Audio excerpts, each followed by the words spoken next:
Salutare prieteni, salutare tuturor, bine ne regăsim pe NUNU TV, vă spune Nelu Boldea. Dragi prieteni, așa cum știți, orașul St. George Băi are echipă de fotbal, are stadion, are antrenori, are absolut tot ce trebuie. După cum vedeți, o atmosferă incendiară aici, în această zi de sâmbătă, aici în St. George Băi. Suntem pe stadion la CS Hebe și l-am alături de mine pe antrenorul Cătălin Flore, cel care este în mare parte vinovat de ceea ce se întâmplă astăzi aici. Vă salut, bine vă găsesc. Spuneți-ne ce se întâmplă astăzi aici, ce ați reușit să faceți de ați adunat atâta lume. Bună ziua, în primul rând, noastră și telespectatorilor noastre. În primul rând vreau să cer scuze pentru că nu să am vocea corespunzătoare exact acum, de 2 minute am terminat un meci. Care s-a terminat cum? Am câștigat cu 1-0. Nu e important neapărat scorul, important e ceea ce fac copiii pe teren, dăruirea de care dau dovadă pentru club, pentru culori, mai ales pentru părinți care e prima dată când reușim să facem un turneu de asemenea anvergură în St. George. În rest eram tot în deplasări. Vreau să felicit pe această cale. Nici nu știu pe cine anume să felicit.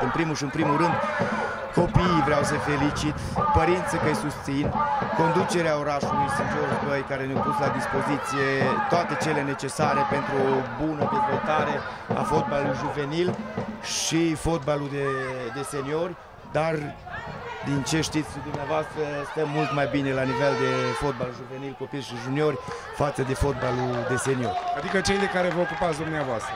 Eu și cu colegul meu, cu Dudi, Nuțu, Claudiu, Vlad, deci ne ocupăm toți, dar nu suntem numai noi două, suntem ca să zic în ghilimele, o gașcă foarte mare care ne susțin, ne ajută, sunt alături de noi, nu neapărat ca să reușim să facem performanțe, ca să reușim să creștem niște caractere puternice, niște caractere sănătoase, ca în momentul când o să facă pasul la liceu, sunt care urmează cariera fotbalistică, o să fie care să lasă de fotbal și o să treacă mai mult pe școală ca să urmeze o carieră.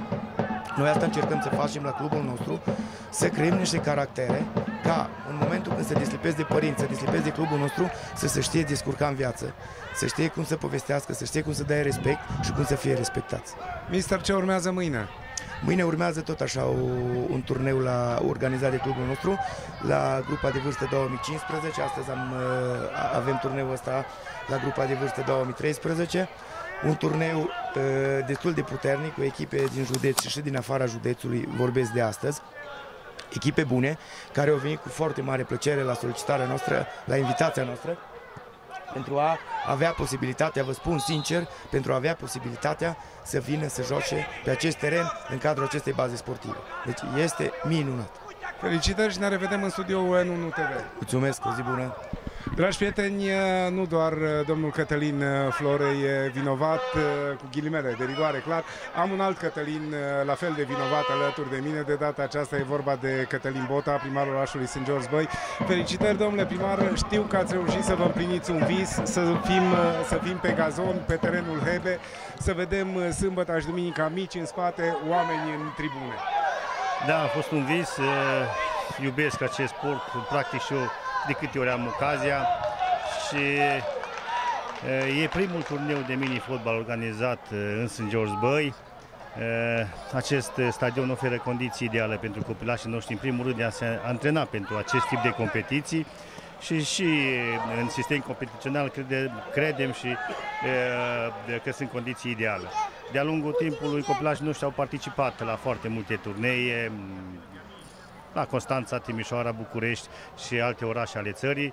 De această dată a fost rândul nostru și bucuria noastră de a invita alte grupe de copii, alte școli de fotbal să vină la St. George Băi pentru un turneu care se întinde pe parcursul la 4 zile. Astăzi este prima zi, vor fi și mâine și săptămâna viitoare, weekendul viitor, vor fi și încă 2 zile de competiții. Toți copilașii noștri din toate grupele de vârstă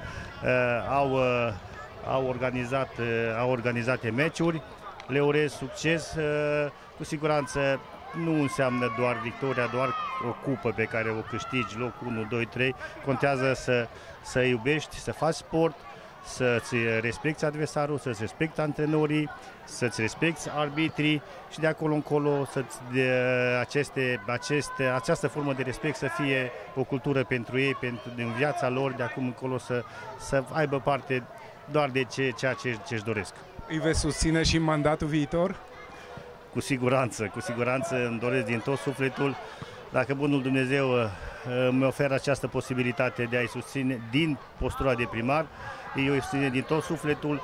Dacă nu, să știți că din orice postură o să fiu alături de ce înseamnă activitatea sportivă în orașul nostru și, în primul rând, pentru copilași. Știm că avem și echipa mare de la Hebe, e nevoie și de susținerea lor, dar ca și tată care vin cu copilul la antrenament și vin și susțin copilul în competițiile, în acest tip de competiții, mă obligă să fiu alături de ei. Trebuie să vă spun cu mâna pe inimă că și eu sunt aici și în calitate de tată. Din St. George, băi, nu pot să vă spun, chiar dacă ar trebui să fiu imparțial, nu pot să fiu. Vă spun, dragi prieteni, pentru Rai 1 TV, hai ACS Hebe!